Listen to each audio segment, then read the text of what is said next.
ani soddaroq qilib aytganda birovni pulini hisoblash osonroq deb aytishadi. Masalan, biron bir bemor klinikaga keldi, klinika miqyosida ko'radigan bo'lsak, analiz topshirdi.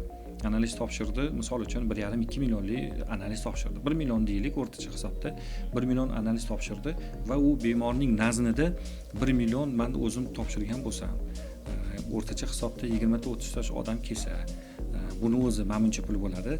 Bir oyga ko'paytirsa menimcha pul bo'ladi.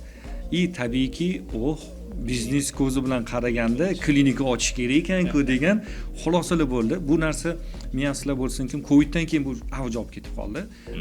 Biznes ko'zi bilan qarash klinikaga va undan tashqari klinika olsa ko'p pul to'lasa zo'r bo'lar ekan, marjanish zo'r bo'lar ekan degan narsaga ko'pchilik o'zida shunaqa hissiyotlar bilan emotsional qaror qabul qilib qo'yishdi.